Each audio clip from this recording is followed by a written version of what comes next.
नमस्कार, खबर समय जगत में आपका स्वागत है। मैं हूं आपके साथ अंकिता और आइए अब खबरें देखते हैं विस्तार से। इंदौर महू में ग्रामीण आदिवासियों को बहुत अधिक कठिनाई का सामना करना पड़ रहा है। वामपंथी दल लंबे समय से उनके हक की लड़ाई लड़ रहा है। महू विधानसभा क्षेत्र से वामपंथी दल से चुनाव लड़ने वाले अरुण चौहान ने चर्चा करते हुए उक्त बातें कही। चौहान ने आगे कहा कि आदिवासियों को मालिकाना हक के पट्टे दिए जाने की लड़ाई लंबे समय से की जा रही है। राजस्व, ग्राम और आदिवासी जमीन पर कब्जे का एक बड़ा विवाद जारी है। चौहान का कहना है कि वामपंथी दल शहरी गरीब आदिवासियों की लड़ाई भी लड़ रहा है। कई बड़े काम महू शहरी क्षेत्र में वामपंथी दल ने किए हैं, इसलिए उन्हें भरपूर वोट मिलने की उम्मीद है।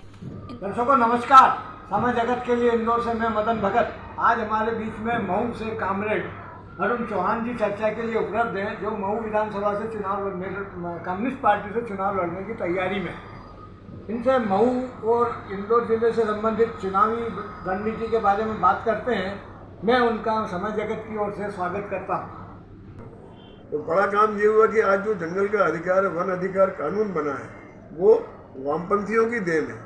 कि जब 1995 के अंदर संयुक्त मोर्चा सरकार बनी, तब जो 3 शर्तें लागू की गई थी मेन, कि हम आपको सपोर्ट कब करेंगे जब आप वन अधिकार कानून को मान्यता देंगे आदिवासियों को। एक तो ये बड़ी लड़ाई थी इंदौर, क्योंकि मैं 1990 से इसमें काम कर रहा था।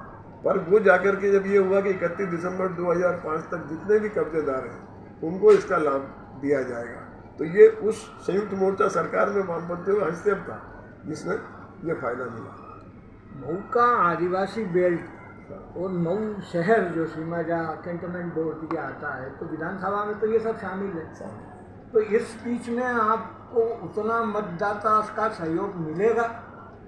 हमारा प्रयास रहा है महू के शहर के लिए भी कि हमने पहले ये सवाल उठाए हैं कि महू शहर जो है वो कैंटोनमेंट का है, छावनी का क्षेत्र है। एक नई महू का बनाया जाना चाहिए। उसके लिए भी हम लोग लड़े हैं, जिसके अंदर आबादी को विस्तार किया जा सके। और दूसरा, वो तमाम जन सुविधाएं जो मिलना चाहिए महू कैंटोनमेंट में, वो सुविधाएं उनको आज भी नहीं मिल रही।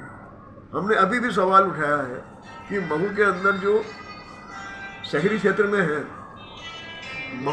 महू में जो शहरी क्षेत्र में है, उन लोगों को जो है वहाँ पर सरकार की घोषणा अनुसार जो उन्होंने कहा है कि हम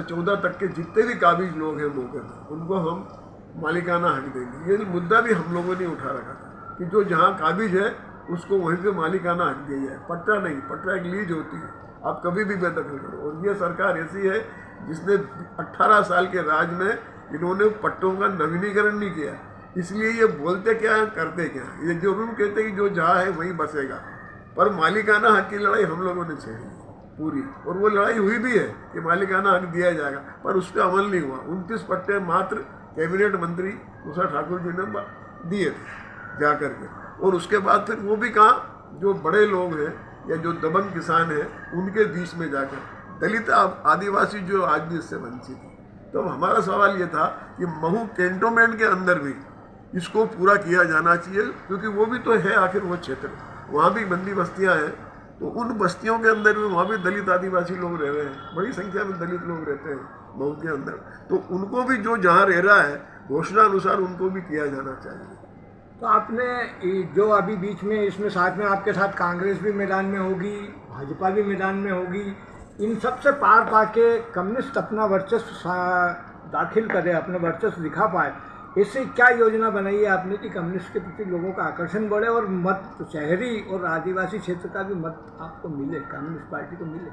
हम हमारे काम के आधार पर वोट मांगेंगे, क्योंकि हमारा काम, हमने उन तमाम जन मुद्दों को उठाया है और उनमें से कई मुद्दे सफल हुए हैं हमारे मुद्दे। और दूसरा ये कि दूसरे कोई भी संगठन ऐसा इतनी ताकत के साथ नहीं बोल सकता, खासकर महू के क्षेत्र में या इंदौर ग्रामीण के क्षेत्र में जितनी ताकत से हम उस बात को रख सकते हैं कि हमने वहाँ बड़े सवाल उठाए और वो सवाल हल भी करा है। लोगों के कब्जे हुए, सैकड़ों एकड़ जमीनों पे कब्जे हुए हैं, तो भूमि का जो बंटवारा होना चाहिए था वो आज भी रुका नहीं, तो कर ही नहीं सकते थे, वो नहीं करा।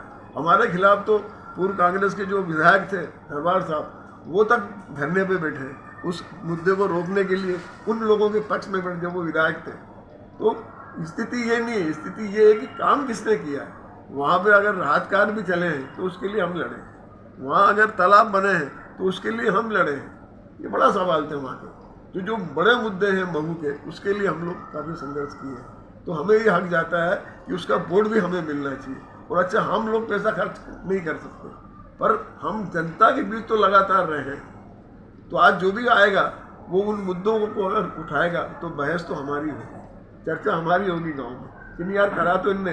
अब ये अलग बात है कि वहाँ पर किस स्तर के ऊपर खर्च किया जाता है। जैसे कैलाश आए थे वहाँ, तो उन्होंने क्या करा, कैलाश विजयवर्गीय ने शुरुआत करी थी कहाँ से, वहाँ पर रसकुंडिया गांव है चोरल का।